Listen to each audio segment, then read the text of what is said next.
नमस्कार दोस्तों, जन मुद्दों की बात धर्मराज के साथ मेरे शो में आप सबका स्वागत है। पिछले कई दिनों से पूरे भारत के मुख्य धारा की मीडिया में सिर्फ और सिर्फ एक ही खबर चल रही थी, चलाई जा रही थी। यह खबर थी अनंत अंबानी और राधिका मर्चेंट के विवाह की। इस विवाह की इतने चर्चे हैं पूरी दुनिया में कि पूरी दुनिया के बड़े बड़े कलाकार, पॉप स्टार, गायक गायिकाएं, अभिनेता, प्राइम मिनिस्टर, सारे लोग आमंत्रित किए गए थे। बहुत सारी चर्चाएं हैं अनंत अंबानी और राधिका मर्चेंट के विवाह को लेकर। बहुत सारे अखबारों के कतरन सोशल मीडिया में तैर रहे हैं। कोई मीडिया इसे 1200 करोड़ की शादी बता रहा है, कोई मीडिया इसे 5000 करोड़ की शादी बता रहा है।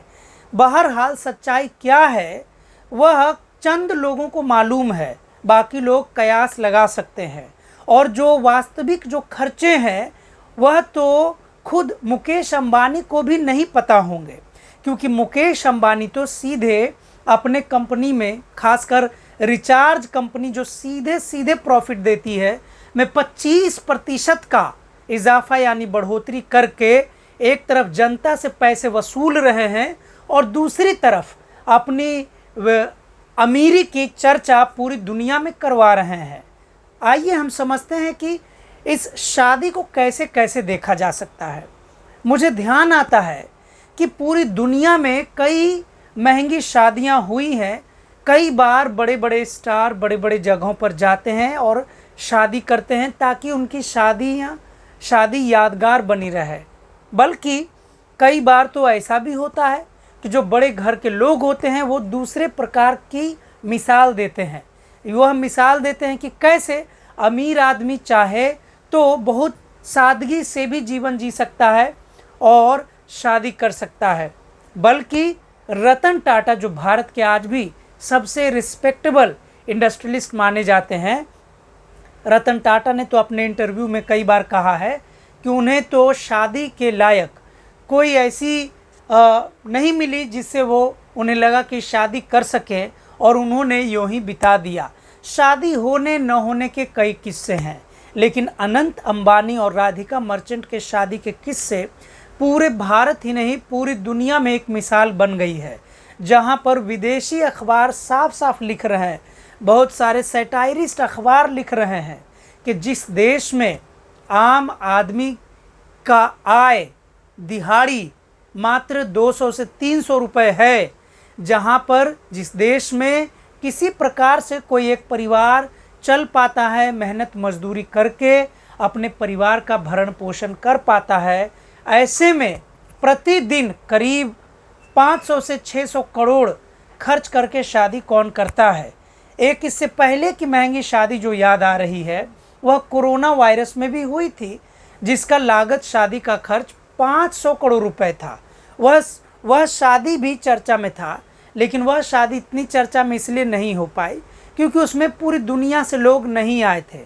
मुझे नहीं पता कि 500 करोड़ की शादी करने वाले शायद कोई रेड्डी बंधु थे या रेड्डी ब्रदर्स थे, कहीं साउथ इंडिया में आंध्र प्रदेश में थे।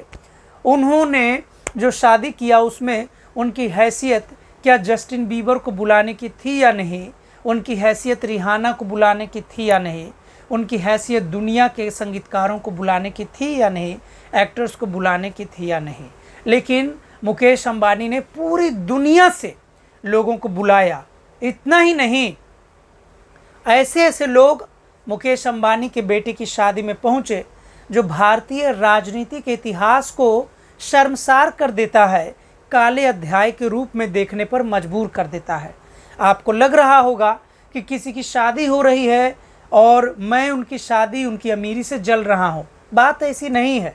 मुझे वह वाकया याद आता है जब पंडित जवाहरलाल नेहरू जो अपने कुत्ते पर खर्च करते थे, तो डॉक्टर राम मनोहर लोहिया ने एक बार उनसे सवाल पूछ लिया था। अपने भाषण में, अपने तेवर में कहा था कि जितना खर्च पंडित नेहरू अपने कुत्ते पर करते हैं उससे बहुत कम पैसे में भारत का एक परिवार अपना जीवन यापन करने को मजबूर है।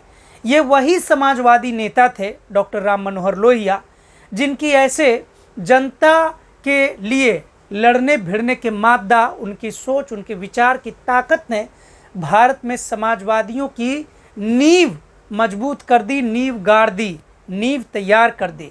लेकिन मुकेश अंबानी की शादी में अमीर तो छोड़िए, समाजवादी पार्टी जैसे अखिलेश यादव, समाजवादी पार्टी जैसे पार्टी के नेता अखिलेश यादव, राजद जैसे समाजवादी विचारधारा वाली पार्टी, खुद लालू प्रसाद यादव जी सपरिवार मौजूद थे।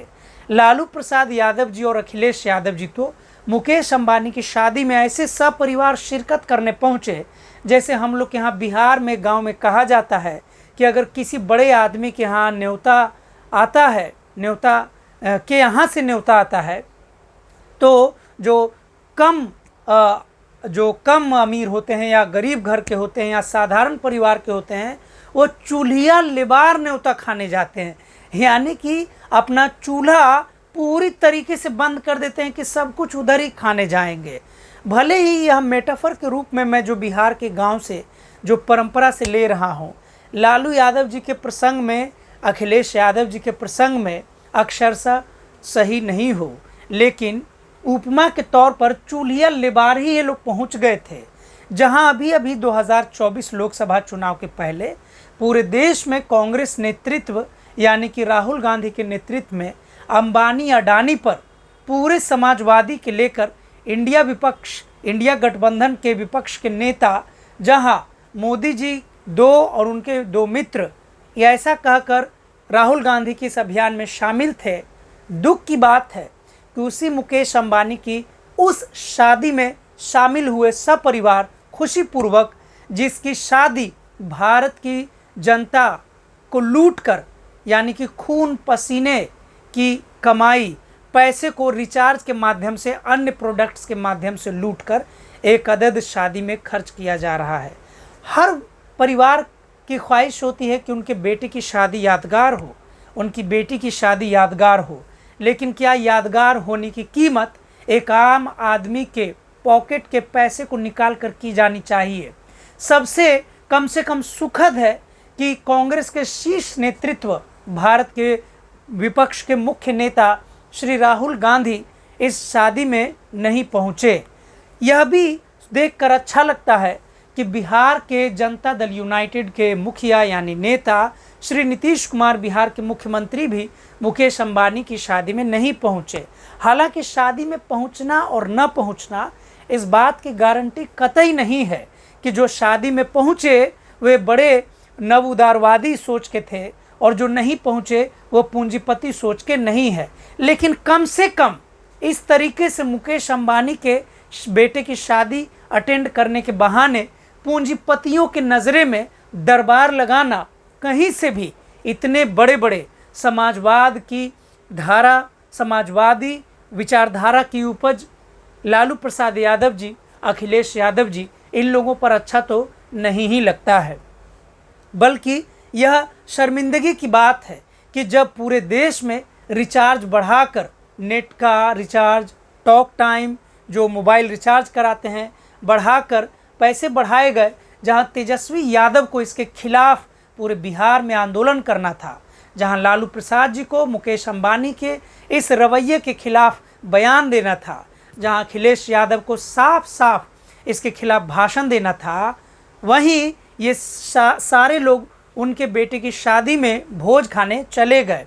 बल्कि सबसे दुखद बात तो यह है कि मुकेश अंबानी की शादी में ऐसा कोई भी नेता जो खुद को जनता का नेत्री, ममता बनर्जी जो हैं, चप्पल पहन के चलती हैं, 40 से 50 रुपये, 60 रुपये, 70 रुपये का एक साधारण चप्पल पहनती हैं, कुछ 100 रुपये की साड़ी पहनती हैं, सादगी वाली नेत्री बनने का जो नाटक करती हैं, वह भी उनके मुकेश अंबानी के बेटे की शादी में पहुँचे। जाहिर सी बात है कि शादी में पहुँचना न पहुँचना उनका निजी निर्णय हो सकता था, लेकिन यह शादी कहीं से भी एक निजी कार्यक्रम नहीं था। पूरी दुनिया को दिख रहा था कि यह शादी बहुत सारी चीज़ों को मैनेज किया जा रहा था। जो सबसे बड़ा मैनेजमेंट इस शादी में हुआ वह यह कि हाल में ही नीट यूजी की परीक्षा में हुए इतने बड़े घोटाले दब गए, जिस घोटाले की अनुमानित राशि बहुत सारे लोग खरबों रुपए में जोड़ रहे हैं, वह घोटाला सीधे सीधे इसलिए दब गया क्योंकि भारत की सभी मुख्य धारा की मीडिया पर या तो सीधे सीधे गौतम अडानी का कब्जा है या मुकेश अंबानी का कब्जा है, और जितने भी छोटे मोटे जो चैनल्स थे वह भी मुकेश अंबानी के बेटे की शादी को दिखाने के चक्कर में भारत की सारे विमर्शों को उन्होंने दबा दिया। मुकेश अंबानी के बेटे की शादी में भले कुछ हो या न हो, लेकिन इतना तो ज़रूर हुआ है कि पूंजीपति वर्ग के आधिपत्य को, वर्चस्व को फिर से भारत के लोकतंत्र में, भारतीय लोकतंत्र में इतना मजबूत जगह दे दिया है जहां पर पूंजीवाद एक नंबर पर आ गया है और लोकतंत्र कहीं विलुप्त हो गया है। मुकेश अंबानी के बेटे की शादी में जिस प्रकार से समाजवादी धड़े के नेता शिरकत करने पहुँचे, उन्हें आशीर्वाद देने पहुँचे, उससे साफ साफ यह समझ में जनता को आ चुका है कि अब भारत की राजनीति में एक नया करवट लेना चाहिए, नया करवट आना चाहिए।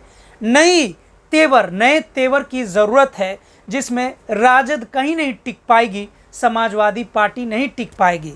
हो सकता है चंद लोगों को यह बात लग रहा हो कि भाजपा को समाजवादी पार्टी के नेता अखिलेश यादव ने चंद सीटें हराकर उन्हें उनका औकात दिखा दी, लेकिन जिस प्रकार से भाजपा के नेता और भारत के प्रधानमंत्री नरेंद्र मोदी आज भी पूंजीपति के सहारे जो मजबूत जनविरोधी नेता बने हुए हैं, उन्हें हराना आसान नहीं है।